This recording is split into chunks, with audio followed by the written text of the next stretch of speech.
سادات اور اعلیٰ حضرت کیسے دیکھتے ہیں آپ استاد صاحب؟ بات وہ ہے نا کہ جس سے محبت ہوتی ہے نا جی اس سے نسبت رکھنے والی ہر چیز پیاری لگتی، سبحان اللہ. اور پھر وہ چیز جتنی زیادہ قریبی ہو اس کے اتنی ہی اس کی عزت اس کی محبت دل میں زیادہ ہو جاتی. جی جب محبوب وہ ہیں نبی پاک علیہ الصلوۃ والسلام، اب ان سے نسبت رکھنے والی ظاہر ہے کہ ان کی آل اولاد جن کو ہم سادات اکرام شاہ صاحب کہتے ہیں، تو جب ان سے معاملات ہوتے تھے، جب ان سے ملاقات ہوئی تو پھر اعلیٰ حضرت رحمۃ اللہ نے بتا دیا کہ ایک جو عاشق رسول ہے اس کو تربت رسول نسبت رسول رکھنے والی آل رسول سے کس طرح کا ایک رویہ ہونا چاہیے، کس طرح سا ایک عاجزی کا، ایک محبت کا، ایک اپنائیت کا ایک رویہ ہونا چاہیے. کہ ان کے کئی واقعات ہیں، ان میں سے اگر ہم تھوڑا سا ایک چنیں تو ایک کم سن نوجوان تھے، ان کو جاب پہ رکھا گیا نا، جو عام طور پہ ضرورت ہوتی ہے گھر کے اندر باہر وغیرہ، جی تو ان کو رکھا گیا. اب جب ایگریمنٹ ہو چکا نا، جی اس کے بعد پتا چلا سلمان بھائی جی کہ یہ تو سید زادے ہیں. جی اب اعلیٰ حضرت رحمۃ اللہ تعالی علیہ کا یہاں پر طرز عمل دیکھیے کہ آپشن یہ تھا کہ سید زادے سے خدمت تو ہم نے لینی کوئی نہیں. کیا بات. اب ایک آپشن تھا کہ ایگریمنٹ کینسل کر دیا جائے اور معذرت کر لیجئے کہ حضور ہم یہ ایگریمنٹ جاری نہیں رکھ سکتے، اور دوسرا کہ ایگریمنٹ ہو چکا اب اس کو نبھایا جائے، کیونکہ ایگریمنٹ کینسل کرنے میں جو ہے سامنے والے کے دل پر بہرحال اثر تو پڑے گا، ایسی بات. تو اس کے دل پر بوجھ ایک محسوس ہوگا، اس کو فیل ہوگا کہ ایگریمنٹ ہوا کینسل ہو گیا. جی لیکن اعلیٰ حضرت رحمۃ اللہ تعالی نے اس ایگریمنٹ کو جاری رکھنے کا ارادہ کیا. واہ.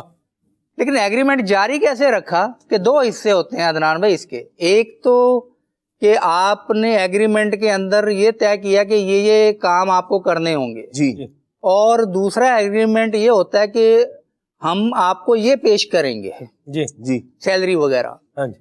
تو اعلیٰ حضرت رحمۃ اللہ علیہ نے ایگریمنٹ برقرار رکھا، اور کام لینا تو ان کی مرضی کے اوپر تھا کہ لیں یا نہ لیں. جی. لیکن جو خدمت طے پائی تھی جس کو ہم سیلری کہتے ہیں، یہاں سے سادات کا معاملہ تو وہ خدمت جو طے پائی تھی وہ جاری رکھنے کا کہا، اور گھر والوں سے کہہ دیا کہ یہ آقا زادے ہیں، ان سے کام نہیں لینا، اللہ اکبر، اللہ ان کے آرام کا خیال رکھا جائے، اور جو طے ہوا ہے نا وہ پیش کر دیا جائے. کیا بات.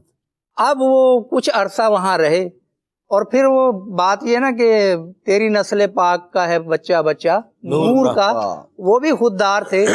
کچھ عرصے بعد وہ خود ہی کہیں تشریف لے گئے کہ جب میں کام نہیں کر رہا تو سیلری کیسے. تو یہ ایک واقعہ ہم نے سمجھا، تو پنجابی میں کہتے ہیں چاولوں میں سے ایک دانہ دیکھ کر اٹھا کے پتہ چل جاتا ہے.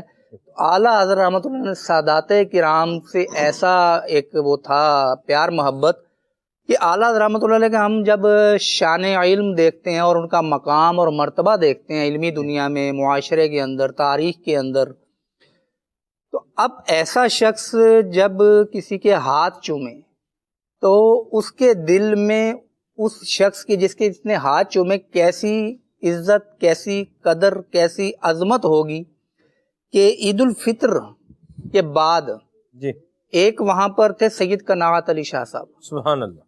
تو اب ان کی ملاقات ہوئی تو اعلیٰ حضرت رحمۃ اللہ علیہ نے ان کے ہاتھ چوم لیے. اب وہ ایک دم ان کو سمجھ وہ لگا کہ یہ تو ہمارے استاذ بھی ہیں، ہمارے وہ بھی ہیں، ٹرینر بھی ہیں، ہمیں لکھنا پڑھنا سکھاتے ہیں سب کچھ. تو وہ ہاتھ چوم رہے تو وہ ایک دم جھٹکا لگا. اب کسی نے پھر کہا کہ بات یہ ہے کہ اعلیٰ حضرت رحمۃ اللہ تعالی کا معمول ہے کہ جب عید کے بعد جو بھی سید زادے پہلے ملاقات کرتے ہیں نا یہ ان کے ہاتھ چومتے ہیں. تو اعلیٰ حضرت رحمۃ اللہ تعالی ایسے تھے. اور انہی سید قناعت علی شاہ صاحب کا واقعہ ہے. تو عام طور پہ ساتھ رہتے ہوئے تھوڑا سا بے تکلفی کا، انسیت کا عنصر آ ہی جاتا ہے، پہلو آ ہی جاتا ہے. جیسے ہم ساتھ رہتے ہیں تو ہم نے آپ خالد بھائی جا رہے ہیں کئی آواز تو خالد بھائی بات سنیے گا، لیکن خالد بھائی کو جب ہم ان کا تعارف کروائیں گے تو ہم پورا ایک پیچھے سے لائیں گے کہ یہ ماشاءاللہ فارغ التحصیل ہے جامعۃ المدینہ سے، اور حضرت بھی کہیں گے، مولانا بھی کہیں گے، جو کہ یہ ہیں مولانا عالم دین ہے. سبحان اللہ. اب بول کے ایک طریقے سے، لیکن ایک جلدی کے معاملے میں، ایک انسیت کے معاملے میں، خالد بھائی بات سنیے گا، تو اسی طرح سید قناعت علی شاہ صاحب کو کسی نے آواز دی، ان کے ساتھ رہنے والوں نے، اللہ اکبر. اور آواز یوں نکلی کہ قناعت علی اعلیٰ رحمۃ اللہ علیہ وہیں کھڑے، سن لیا. اللہ اللہ اکبر. اب جس کے دل میں عظمت سادات ہو نا، واہ پھر وہاں سے وہی جذبات پھوٹتے. اعلیٰ حضرت رحمۃ اللہ علیہ نے جو پکارنے والے تھے ان کو پھر سمجھایا کہ سید زادوں کو اس طرح نہیں پکارتے. کیا بات ہے. کبھی مجھے بھی دیکھا ہے، اپنی مثال دی کہ کبھی مجھے بھی دیکھا ہے اس طرح پکارتے ہوئے، تو پھر اس کو سمجھ آ گئی. تو بات یہ ہے کہ جو پکارنے کے اندر ایک سمجھنے کہ بہت عزت اور ادب اور قدر اور عظمت کا خیال رکھتا ہو، جی وہ کس طرح، یعنی جو نسبت رکھنے والی چیز کا، نسبت رکھنے والے فرد کا اتنا احترام کرے، جی خود اس محبوب کا صلی اللہ علیہ وسلم کا کیسا عشق رکھتا ہوگا، کیسا ادب رکھتا ہوگا، کیسی محبت رکھتا ہوگا. سبحان اللہ. تو یہ تھا کردار اعلیٰ حضرت کا ایک پہلو جو آپ نے ذکر کیا. سبحان اللہ.